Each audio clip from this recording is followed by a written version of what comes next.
Ladies, my prayer for you in this particular season of your lives is that you're waiting well. I pray that you're using this time wisely to self-develop, to visit family and friends. I pray that you using your time of singleness while you're in the waiting for your kingdom marriage to come to pass, drawing closer to the Lord in this season. It's very important for you ladies to take full advantage this particular time, to self-develop, to work up on yourself, however that looks. Maybe that's spiritually, maybe that's physically, mentally, emotionally, however. Just take this time to self-develop, to work up on yourself. You will be surprised at the things that you discover within yourself that you would have never known if you was in a relationship.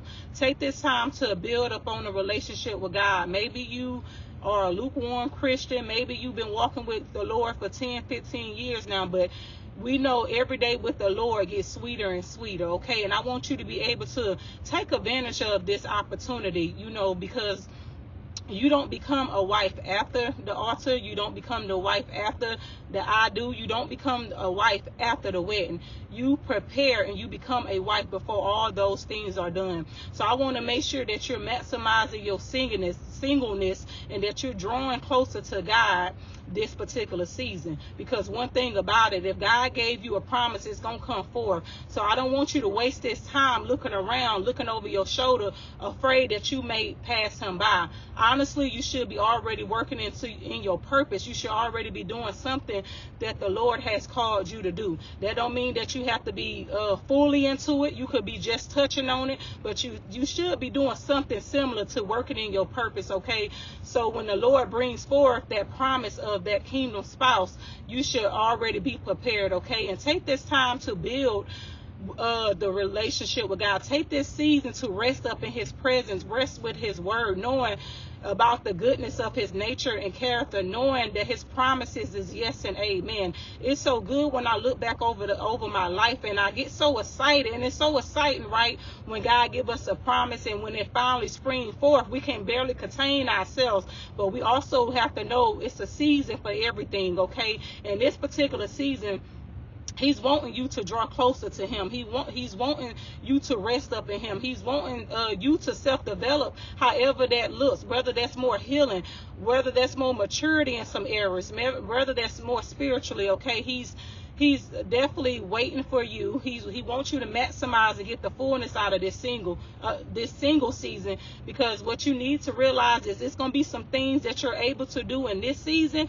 that you won't be able to do when you're married, okay? Because right now you still one, okay? But when you get married, you become a duo. It's going to be you and your spouse, okay? You, your spouse, and the Lord, should I say. It's going to be a trio, but if, I'm talking about the human form, okay?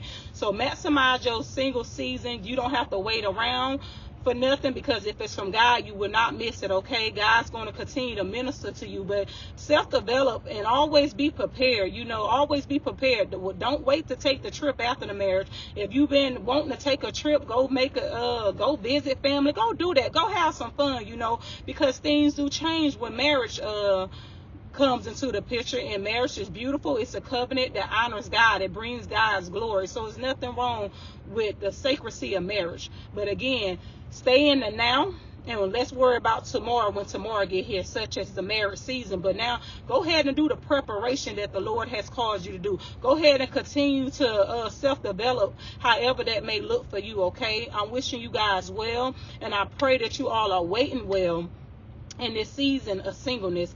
And if real quick, tell me in the comments area, if you choose to share, what are you doing particularly in this particular season to self-develop, or are you resting with the Lord? What are you doing while you waiting on God to spring forth that kingdom marriage for you?